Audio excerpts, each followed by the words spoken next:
Lead generation का सबसे आसान तरीका है आप कंसिस्टेंट कंटेंट क्रिएट करें।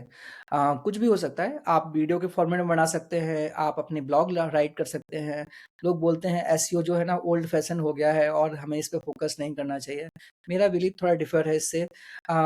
कोई भी चीज़ को अगर आप कंसिस्टेंसी से लॉन्ग टर्म तक करते हैं तो उसका रिजल्ट आपको डेफिनेटली देखने को मिलता है। हाँ, ऐसा नहीं है रेगुलर बेसिस पे अ, आप कंटेंट क्रिएशन प्लान कीजिए। लेट्स से अगर आप एसईओ से स्टार्ट करना चाहते हैं, तो सबसे पहले देखिए कि आपकी कंपनी किस इंडस्ट्री, किस डोमेन में या स्पेशलाइज़्ड है। कंसीडर कीजिए कि आपकी कंपनी अगर हेल्थ केयर पे फ़ोकस करती है, उनके प्रोडक्ट डेवलपमेंट का काम हेल्थ केयर से रिलेटेड, वो गूगल आपको बेसिकली उसी टाइप की लीड्स को रिकमेंड करने लगता है, जो उस नेचर ऑफ बिज़नेस को देख रहे हैं। गूगल के जो बॉट्स हैं, उनकी जो एल्गोरिथम है, वो काफ़ी स्मार्ट है। तो दे आइडेंटिफाइड कि मुझे कौन-कौन से लोगों को वो बेसिकली लीड्स भेजना चाहिए। तो जब भी ऐसे लोग जो कि उस टाइप की सर्विसेज़ को देख रहे होते हैं, गूगल का रिकमेंडेशन इंजन मैच करता है। वो उन विज़िटर्स को आपकी वेबसाइट की तरफ डाइवर्ट करता है। उनकी जैसे-जैसे लोग आपके ब्लॉग्स पे आने लगते हैं, फिर गूगल एक बहुत ही बेसिक से फंडामेंटल देखता है कि बेसिकली कितने सारे लोग हैं जो कि रिटर्न जा रहे हैं। सो अगर आपकी वेबसाइट पे वो आ रहे हैं, ब्लॉग को पढ़ रहे हैं और ब्लॉग में अगर आपने किसी कीवर्ड पे या किसी मेटा के थ्रू आपने उसको एसईओ में ऑप्टिमाइज़ करके विज़िटर्स को ले आते हैं, पर विज़िटर का इंटरेस्ट लूज़ हो जाता है, क्योंकि आपका कंटेंट अच्छा नहीं है या आपने जो इन्फॉर्मेशन लिखी थी उसमें यूज़र की प्रॉब्लम सॉल्व नहीं हो रही है और वो वापस जाके सेकंड या थर्ड नंबर की लिंक को क्लिक करते हैं या वापस से उसी सर्च को हो जाते हैं।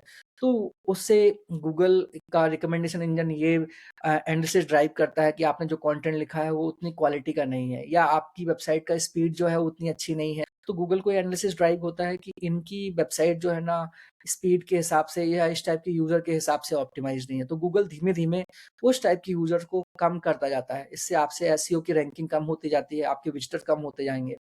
तो गूगल के लिए ऑप्टिमाइज़ करने के लिए आप कंटेंट ना लिखें, यूज़र को ऑप्टिमाइज़ करने के लिए क्योंकि over the period of time long term में अगर आप बढ़िया कंटेंट लिखते हैं, तो वो आपको इमीडिएट भी रिजल्ट देंगे जो यूज़र आएगा, क्योंकि at the end of the day आप चाहते हो कि आपका विज़िटर आपका कस्टमर बने और कोई भी अगर आपका कस्टमर आपके पास आता है, तो उसको थोड़ा बहुत तो नॉलेज है उस टॉपिक के बारे में, वो और नॉलेज को गेन कर रहा है और आपने कोई भी ऐसी चीज़ लिखी जो कि जर्नलिस्ट है, जो कि जिसको पढ़ के उसको मज़ा नहीं आ रहा है, उसको किक नहीं मिल रहा है, उसको उसके नॉलेज में एडॉप्ट नहीं हो रहा है, उससे आपका ट्रस्ट फैक्टर नहीं बन रहा है, तो चांसेस हैं कि वो आप तो आपको अगर किसी एक इंडस्ट्री में या टेक्नोलॉजी में आप स्पेशलाइज़्ड हैं, तो आप अपनी नॉलेज को एक बढ़िया स्ट्रक्चर्ड फॉर्मेट में कंटेंट लिखें।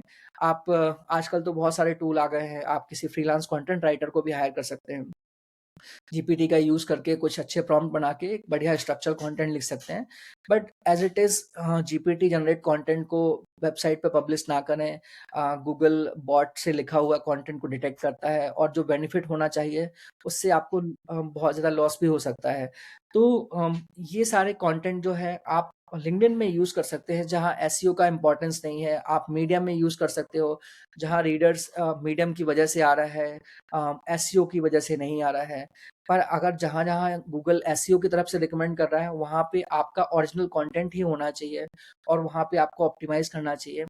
तो इससे जब आप कंसिस्टेंट करेंगे, अगर आप हेल्थ केयर के बारे में टॉपिकल अथॉरिटी गूगल पे थोड़ा सर्च करेंगे कि इससे रिलेटेड कितने-कितने टॉपिक्स हैं, तो चैट जीपीटी भी आपको प्रोवाइड कर देता है और भी बहुत सारे टूल्स हैं जो एक टॉपिक के बारे में जब आप मल्टीपल कीवर्ड्स अ, टाइटल निकालते हो, तो आपको एक पूरा सीरीज़ ऑफ आर्टिकल्स का लिस्ट सर्च कर रहे हैं या पढ़ना पसंद करते हैं, उनके बारे में जब आप कंटेंट लिखेंगे और कंसिस्टेंट कंटेंट लिखेंगे, यूनिफ़ॉर्मिटी मेंटेन करते हुए लेट्स से अगर आपकी वेबसाइट जो है वो 2000 वर्ड का आर्टिकल लिखती है, तो कोशिश कीजिए कि आप अपना स्वीट स्पॉट उतना ही रखें।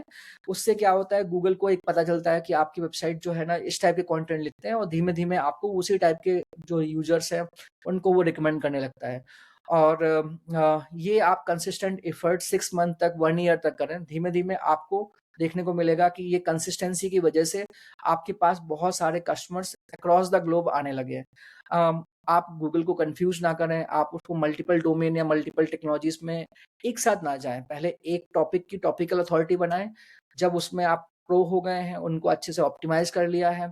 आपने देखा कि आपके पास कोई भी डेड पेजेज़ नहीं है, कोई भी अनऑप्टिमाइज़्ड पेजेज़ नहीं है, कोई भी इमेजेस हेवी इमेजेस यूज़ नहीं की हैं, आपकी वेबसाइट फास्ट खुलती है। आपकी वेबसाइट में कोई ऐसी प्रॉब्लम नहीं है कि इस कंट्री के लिए ये ओपन नहीं होगा या इस कंट्री के लिए ओपन नहीं होगा।